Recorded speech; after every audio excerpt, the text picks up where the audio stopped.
Physiotherapists help restore movement for people who are injured, may have a illness or are disabled, and they can help people from all ranges, from children to elderlies. It is also a predominantly science-based profession, so if you are not into any of these anything to do with science, then I don't really recommend you to go down the route of becoming a physiotherapist.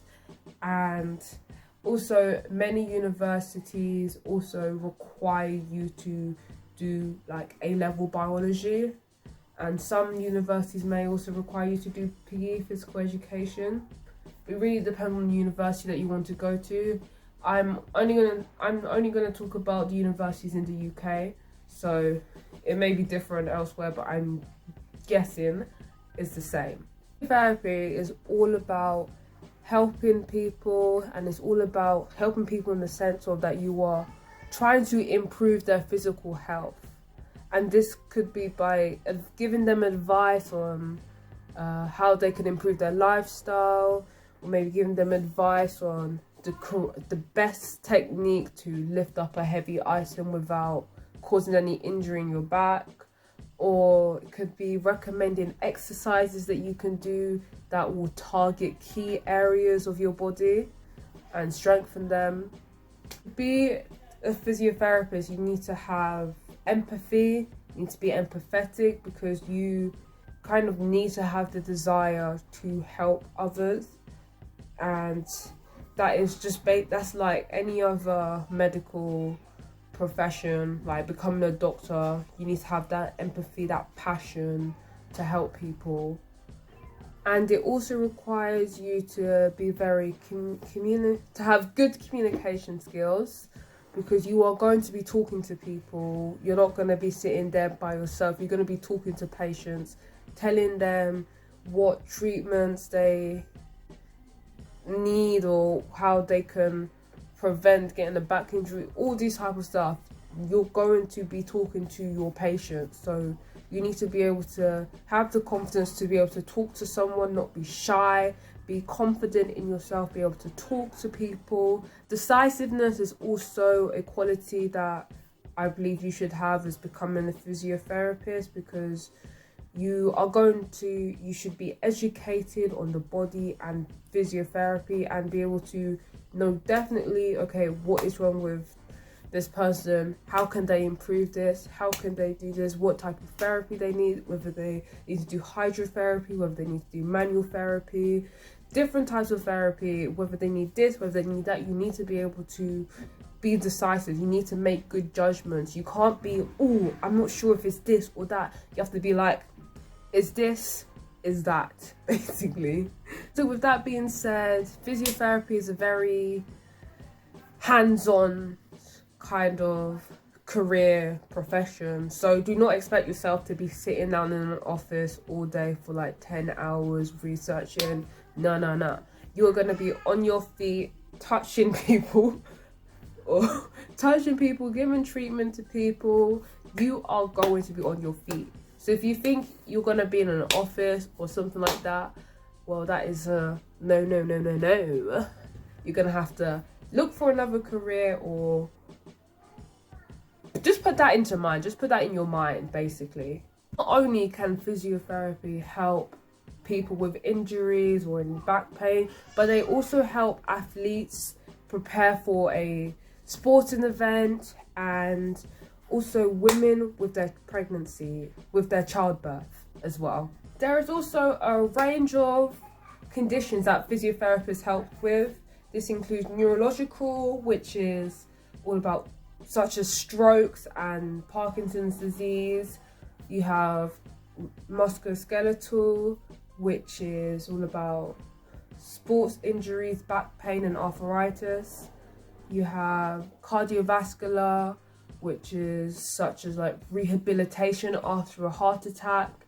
And you also have respiratory, which is to do with asthma,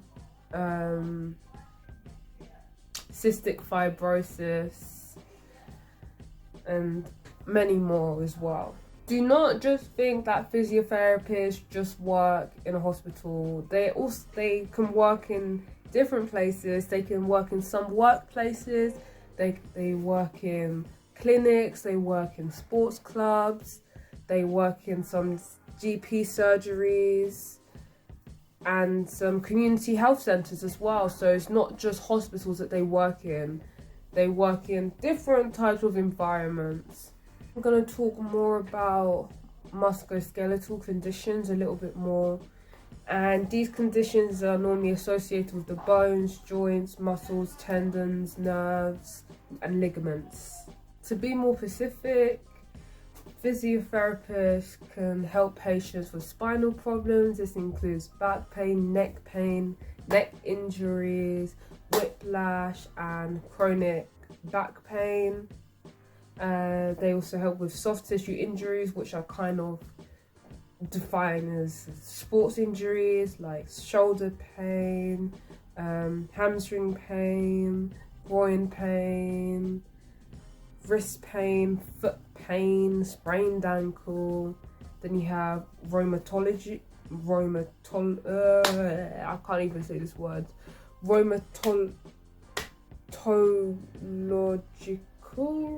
oh my gosh, rheumatological, is that how you say it?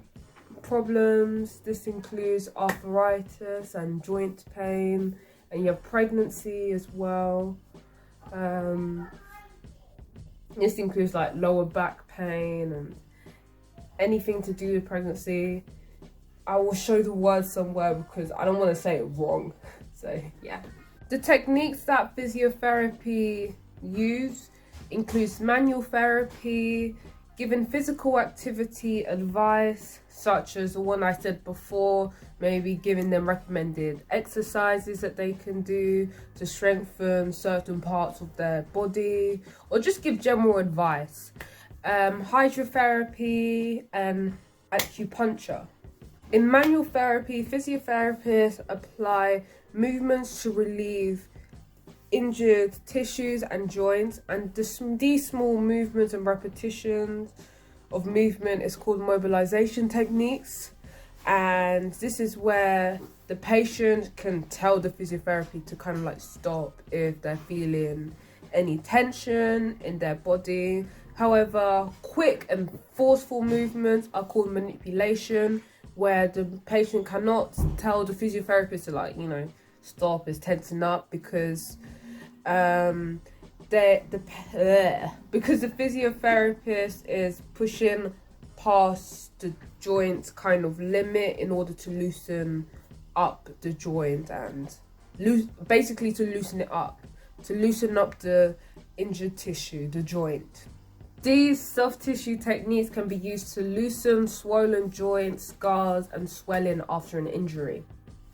Hydrotherapy is normally used to treat neurological, orthopedic and rheumatological, I'm not sure if I'm saying that one right, illnesses or disorders, and the pool of water is usually around body temperature, and the physiotherapist will normally tell the patient to do certain exercises, and the water actually allows the joint and the muscles to move with minimal stress, and therefore hydrotherapy